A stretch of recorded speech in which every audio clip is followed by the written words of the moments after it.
Hello,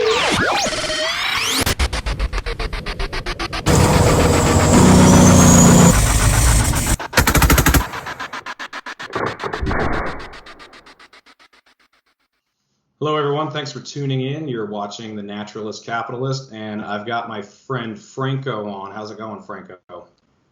Doing well, aside from all the craziness that's happening. Thanks for having me on, Reed. I really appreciate it. Yeah, well, What a you roller coaster. you like me realize that this isn't the beginning of something bad. This is just the continuation of a bunch of things that have been going wrong forever. So I feel sorry for everyone who thinks that the government has either suddenly become compromised or suddenly become perfect. It's kind of hilarious but sad at the same time. But yeah, this is your first time on the show. Why don't you just tell people a little bit about yourself, about your show, and just about your political philosophy, what your goal is? Yeah, so my name is Franco. I host Franc Analysis. I started out by, what motivated me to start contributing to indie media was with the attack on Soleimani in Iraq. I saw a bunch of memes online and people just weren't understanding why we got into the situation that we got into. So I had some friends who were on another podcast, a local podcast called Hear Me Out Podcast, where they talk about sports and pop culture. And I said, politics is also considered news, so why don't I join you guys and I try to inform people, since I was in tune with independent media. I would watch Jimmy Dore, Nico House and the Convo Couch, those people.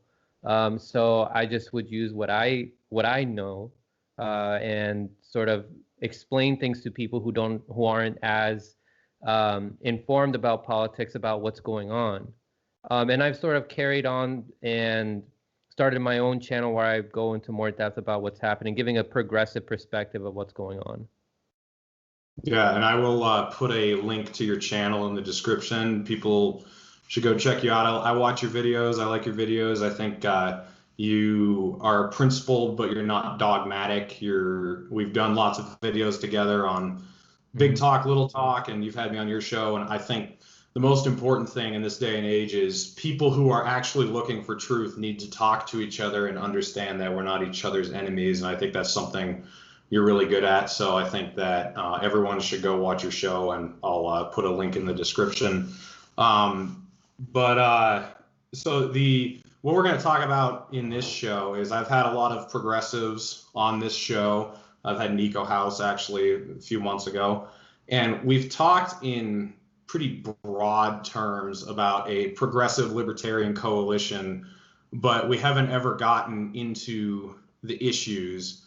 And I don't think we're being realistic until we actually talk about issues and until we realize that we have to compromise if we're going to form a coalition, that it's not going to be libertarian or progressive. It's going to have to be a mix. But the Republicans and the Democrats are willing to they're willing to compromise on everything, and that's why they win. So if we can figure out how to still reach our goals with a combination of our views, I think that's a that's a good way to go. So I tend to believe in less government. I tend to believe that government regulations, or a lot of them, prop up corporations, that we have a predatorily regulated economy that makes it harder for small businesses to compete.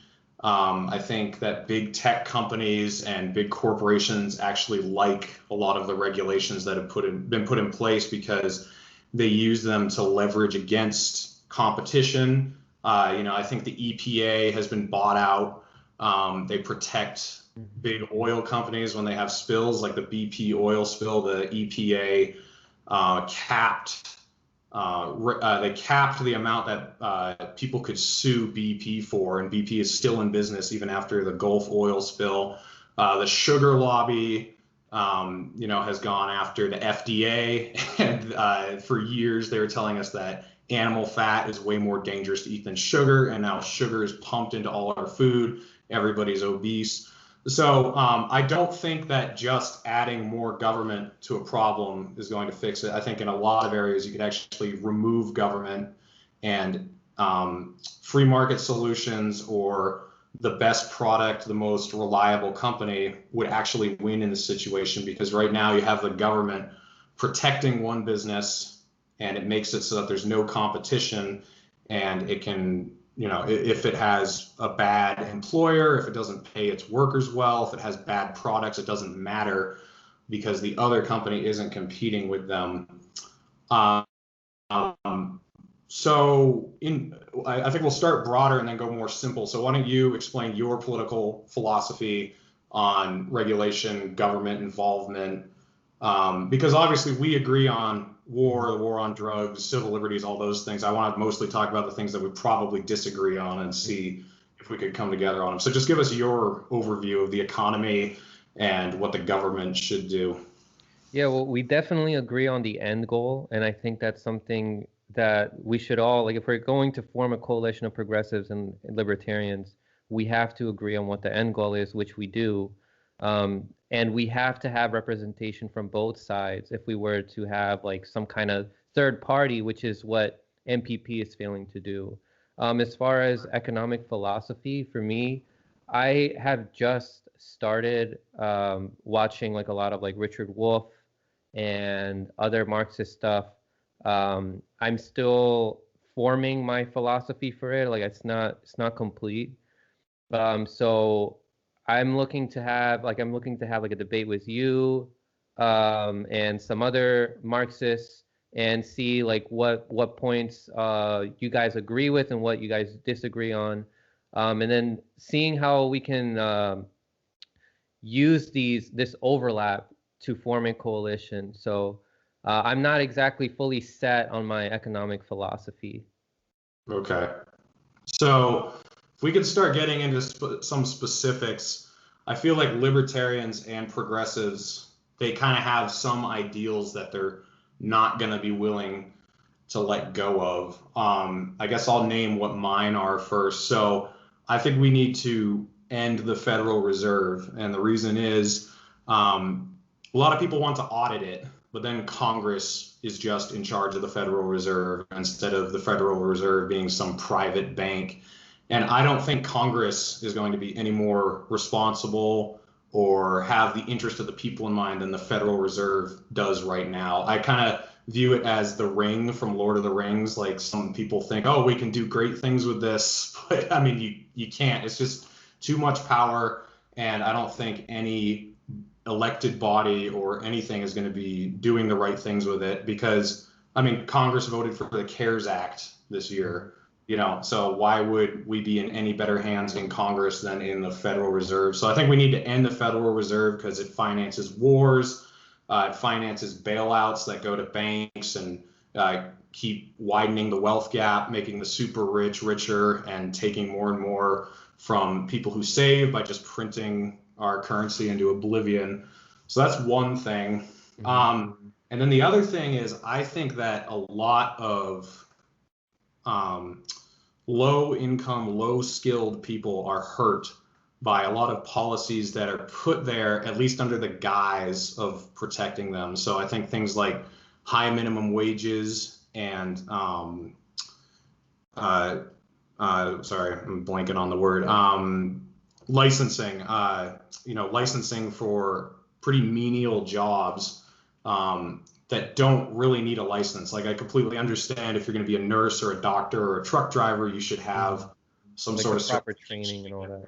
Right, but there are tons of jobs that require licensing and training and schooling that we really don't need. So I just want to, I want to do the bare minimum that the government should be doing. I don't think that just subsidizing college, for example, is going to solve the problem. I think a lot of people who are going to college don't need to go to college. Like I didn't go to college. I make a lot of money.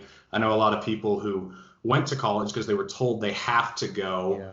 And then they go and they waste tons of money, and then they say, well, I don't want to do this anymore. And so then now they have all this debt, and then they end up bagging groceries at a grocery store. So I think that instead of just straight up subsidizing everything, we need to actually stop subsidizing it at all. So like college, for example, student loans are so expensive because the government is subsidizing that loan, and then the college can jack the price up as high as it wants to. Whereas if a bank had to approve a loan for somebody, these loans wouldn't even be getting approved. So the colleges would have to drop their prices dramatically. You'd see much less waste. You'd only see people who have to go to college go to college. College would be cheaper. It would stimulate our economy. What do you think about those ideas? Like, I know typical progressive idea is higher minimum wage, subsidized college. Yeah. Just what's your response? So. I do think that college should be free. Mm-hmm. It is indoctrinated. It is indoctrinated right now. Like, they teach us a lot of stuff that the elites want us to think. So I think that we should, on top of having it be free, we should also promote apprenticeship. Mm-hmm. Because when you go to college, you just have to take like all these like BS courses that you don't really need for your career that you want to go into. And also, I've been learning a lot outside of college than like inside college. Like, I did learn a lot in college, but in like a very short amount of time, I've been learning a lot about politics that college wouldn't have taught me. I wasn't even a poli-sci major. I majored in biology, but once you learn a bunch of stuff about politics that they don't teach you in school, you start to understand why certain professors like in biology like continue to vote for like people like the lesser of two evils. It's because there's not enough unification from all these departments. They're stuck watching like mainstream news and all that. So I think that we need to promote, on top of like having people go to college, we have to promote people learning outside of college as well. What are your thoughts about that? Yeah, so I don't know how old you are. I'm 26, so I graduated college about 8 years. High school about 8 years ago. Yeah, we're about the same. New Hampshire. Yeah, New Hampshire. And so you're 26 or 27. 27. Okay. Yeah. So in high school, I felt like I learned a lot in ninth grade, and then 10th grade a little bit less, and then 11th and 12th grade were kind of like, why am I still here? I mean, this exactly, yeah. This is getting ridiculous. So I was way more interested in the trades and using my hands to work, but there were only 2 classes in high school I could take. I took carpentry one year and then like cabinet making, but I wanted to do mechanics. I wanted to do forestry. I wanted to do a ton of different things, but there was only a Vo-Tech place that could do that out of town, and you had to be one of like the 10 or 20 kids in the school who signed up for it, or the slots filled up. So I think high school, before we even talk about subsidizing college, I think high school needs to be completely revamped because it's designed for like the 1800s. For like factory workers. And with increase in technology, I think that there are faster ways to learn things. And there are also some things that we used to learn that I don't really think we need to learn anymore. I think that school should be more about teaching you how to think and teaching you how to use formulas than it should be memorizing dates or memorizing your multiplication table, or there are things we don't need necessarily all the things that we've needed up to this point. Like reading was so much of high school in my life. Like, it was just I didn't read like half the books I was supposed to, and my dad was the English teacher, so it was kind of embarrassing. But so much of it is reading books that have so little to do with what's going on nowadays. History class, we never even made it up to the Vietnam War in almost every history class, and from the Vietnam War forward is the most relevant to what's going on today.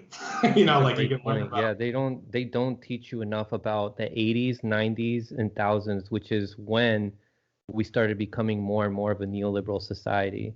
Right.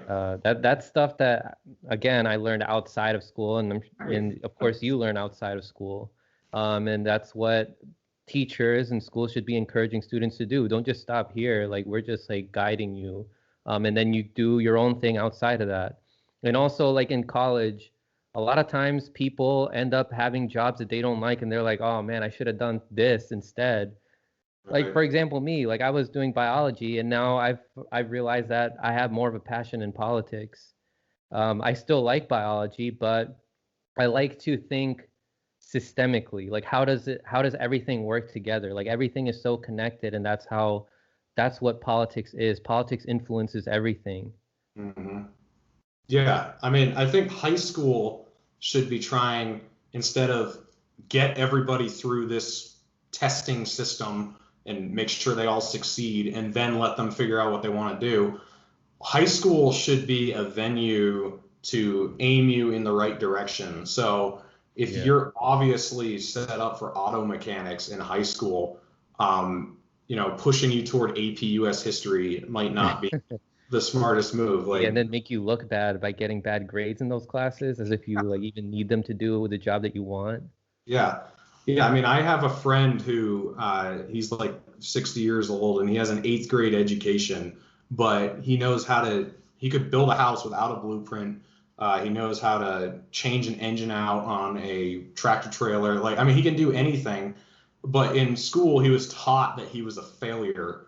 Um, and so many people are taught that they're failures and they could be really good at a trade skill, but they are told that if you go into a trade, you are going to hate your life. You're going to make $5 a day, and you're going to commit suicide by the time you're 30. And it's like that's not true. I mean, I know I work in the trades, and I know other people who do. They make more money than most people who have white collar jobs.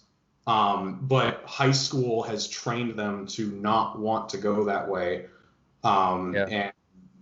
And yeah, so that's why I think we could overhaul high school, and I think that colleges would have to actually try to get people to come. Like right now, they don't even have to try because the Department of Education is just funneling kids to the colleges, and then they're getting government guaranteed loans that subsidize the colleges, and the colleges are getting filthy rich while the students are mostly not learning anything, or they're going to they're going to college for jobs that they realize they don't want 2 years after they've been there.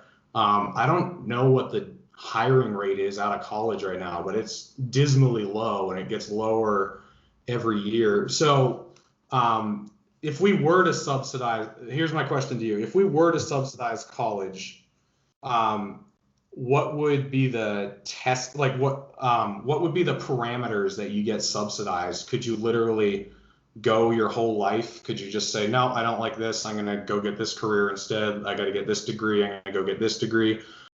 Like, is there any level of success that you need to prove you're going to have coming out of college? Or would we just like subsidize literally every loan for literally every person, no matter how many times? Like, do they get one shot and then after that they have to pay for it themselves? How would that work in There your should system? be programs that facilitate job transfers.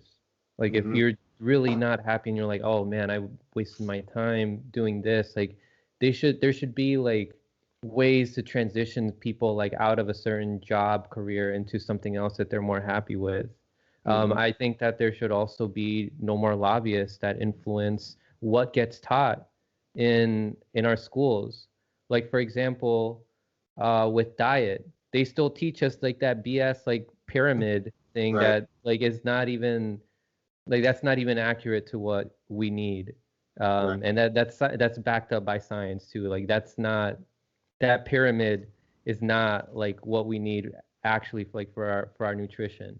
But because like all these like food lobbies, the dairy lobby and stuff, like they push for politicians to keep teaching us these things and telling us that these foods are good for us.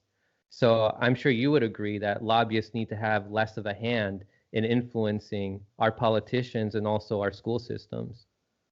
Yeah, I do. I think it's a two-way street, though.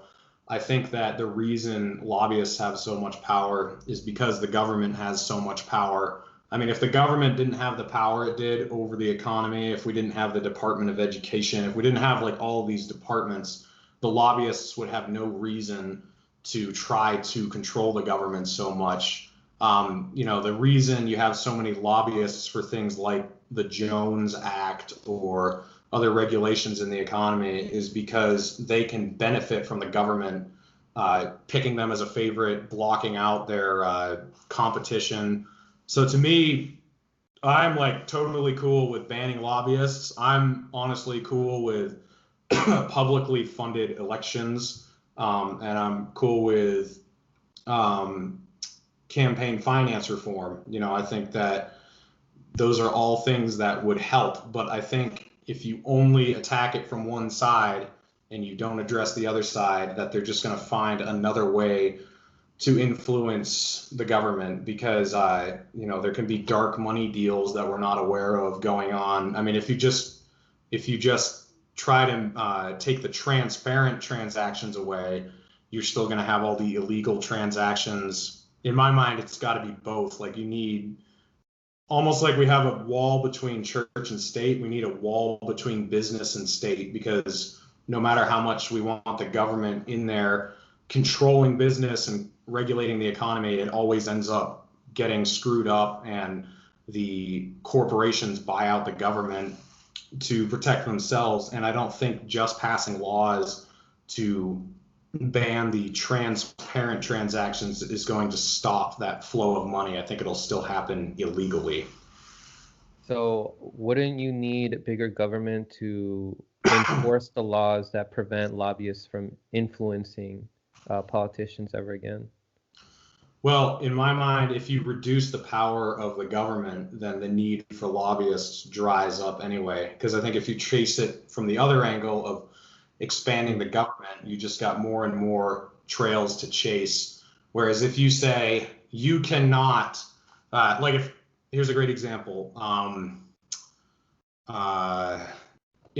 intellectual property laws, if we just got rid of those, then the government has just eliminated its power to protect pharmaceutical companies who don't want anyone else to be able to sell the same type of medicine. So that's why an EpiPen can cost $800 here, but you can buy it for $10 in Mexico. And you're not allowed to buy it in Mexico and bring it here. Like you have to go to Mexico to use those medications. In my mind, that's just a problem of the government being involved in general. If you take the government out of the equation, and if you make it so that the government cannot manipulate that market anymore, then the problem completely evaporates. If you make bigger government to try to control it, in my mind, the corruption doesn't go away. Corruption's always there. Greed is always there. So whatever the most natural way to avoid predatory manipulation of the market, whatever the most natural way to do that is what I will support, because I think people are always going to be evil. People are always going to be greedy. So now, no matter how many laws or regulations you pass, people are going to do anything they can to get around it, if that makes sense. Yeah. Have you heard of Mike Gravel's recent book called like The Failure of Representative Government? Failure of Representative Government and the Solution, a Legislature of the People, which is saying that one way we can like have a balance with the government is to have like a representation of the people putting checks and balances on that government. What do you think about having like a people's election, like electing representatives of the people to put checks and balances on like our Congress people and our senators? Yeah, I mean, I have heard of the book. I haven't read it. I think it's a great idea. I know I said big government. I shouldn't have said that necessarily. I think centralized government is not a great idea. I'm from the state of New Hampshire, which has, I think it's like the third largest governing body in the world or something like that. I mean, there's the United States and then Germany or something, and then New Hampshire. It's ridiculous, but it's extremely representative. There's not three people running the state. You know, there's thousands of or hundreds at least of people running the state. In every town, if they're going to pave a road, it goes on the ballot. Should we pave Main Street? Yes or no? I am 100% for those types of ideas. You know, the more checks and balances you can have, the more people in the government, the better. I just don't want them all in Washington, D.C. I think the way I'd say it is the further away from you the government is, the less power it should have over you. The closer it is, the more power it should have. I tweeted something out yesterday that said something like, on the federal level, I am a libertarian. On the state level, I'm a Republican. On the town level, I'm a Democrat. On the family and friends level, I'm a socialist. I mean, that's how I feel. Like I think the closer and closer it gets, the more power there should be. I think when you have bureaucrats in Washington, D.C. running everything, that's where you have disparity, is what I would say. Yeah, I think just communicating this stuff more with like people who consider themselves socialists will create a better understanding, and we'll see how much we really agree with each other, because they may have assumptions about libertarians, and a lot of libertarians have assumptions about socialists. But yeah, like conversing with you, I see that we have like a lot of overlap there. Like we want more representation of the people, putting balances on the federal government. Right. Yeah. I mean, I have told people I am not anti-socialist, even though my show is called The Naturalist Capitalist. Like I participate in socialism all the time with my friends and my family. I say I'm anti-statism. Like I don't like the idea that the federal government is good at redistributing my money. I would rather give it directly to someone. Like I have a friend who just had a medical emergency a few months ago, and I loaned him $6,500. And I would much rather do that, like give it to him, let him pay me back whenever he can, than give it to the state of New Hampshire or the federal government and expect them to redistribute it responsibly and take care of his needs. Because I can see what he needs. I'm right there with him. I know what he needs help with, and I can just give it to him and he can give it back to me. What I think does need to end is all the predatory regulations that make him have to pay way more than he should because these corporations can jack the prices up as much as they want. So I agree with you. Like I think that if we have more of these conversations, people will realize that the walls we've built up might not exist in some areas, and even if they do in others, that I'm probably going to agree with you a lot more than I do with John Kasich. So why should I be looking for, right unity or, keep voting Republican? It's a dead end street. Yeah, and it's important to talk to like traditional, like people who keep voting for corporatist candidates and communicate to them like what these people's real agendas are. Like they're not, like their interest is not in us. Like their interest is to serve the corporations. And we try to like we're gonna try to pull them in. Like some Democrats try to pull them in, I guess, to the socialist side, and the libertarians can pull in some of the Republicans onto your side. And it's funny that even within the Democrats and Republican Party, like the people, they want a viable third party option. They just put up with the Democrats or the Republican because they're just so disgusted with the other side. They just keep voting for a Republican or Democrat. So yeah, we're in a really urgent time to form a third party. And I think that the biggest thing that we have to focus on is on getting money out of politics. And then we can do, look, we have these differences, but let's put those aside from now, because the real fight right now is to take down the two parties that pretend to be two parties, but they're Right. really one party. They serve the same people. Right. So we need to unite, just like they're united. We have to unite and take them down. Yeah, no, I 100% agree. I know you got to go here soon, so I'll let you go, but we'll definitely have to have you back on and keep talking about Yeah, a lot to this. talk about.